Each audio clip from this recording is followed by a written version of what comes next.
దీప్తి మామిడి గారు. So congratulations and happy శరన్నవరాత్రులు. ఇంత చక్కగా అరేంజ్మెంట్స్ ఉన్నాయి. వచ్చిన మహిళలందరూ కూడా ఎంతో హ్యాపీగా ఫీల్ అవుతున్నారు ఈ సెలబ్రేషన్స్ చూసి. ఈ మొత్తం సెలబ్రేషన్ చేసుకోవడానికి కారణం ఏంటి? అసలు ఎవ్రీ ఇయర్ చేస్తూ ఉంటారు. నాకు చిన్నప్పటి నుంచి అమ్మమ్మ ఊర్లో చూసి పెరిగిన వాతావరణం కదా, బతుకమ్మ అంటే చాలా ఇష్టం నాకు.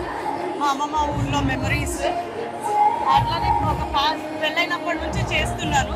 కొంచెం కొంచెంగా క్రౌడ్ పెరగడము, అందరూ ఇంట్రెస్ట్ చూపించడంతో ఇంకా పెద్దగా చేస్తూ ఉంటారు. ఇల్లు సరిపోదు కాబట్టి కన్వెన్షన్గా చేస్తున్నారు. ఏదైతే అందరూ కలిసి ఆడి పాడడం అది ఇంపార్టెంట్. బతుకమ్మ అనేది ఒక మంచి మెసేజ్ ఇస్తుంది. అంటే ఈక్వాలిటీ, అందరూ ఒకటే, అందరూ బయటకు వచ్చి మంచిగా ఆటపాటలతో బాధలు మర్చిపోయి చూసారు కదా ఎంత ఎంజాయ్ చేస్తున్నారు అందరూ. You have to stay United.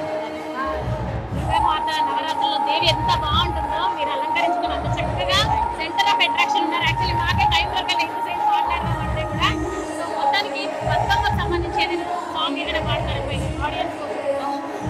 ఇప్పుడు ఇంత క్రౌడ్ లో కష్టం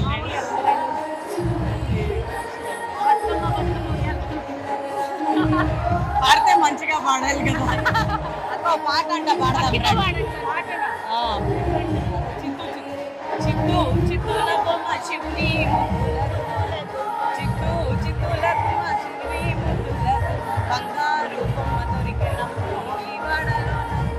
థ్యాంక్ యూ అండి. Thank you so much. ఒకసారి అందరికీ happy Navratri and happy Bathukamma. అందరికీ హ్యాపీ బతుకమ్మ, హ్యాపీ నవరాత్రి. అందరూ హ్యాపీగా సంతోషంగా ఉండాలని కోరుకుంటున్నాం. పండుగను బాగా చేసుకోవాలి అందరూ. ఏ కల్చర్ని ఎవరో మర్చిపోవద్దు. ఇవన్నీ ముందుకు తీసుకెళ్ళాలి, అదే మా ప్రయత్నం.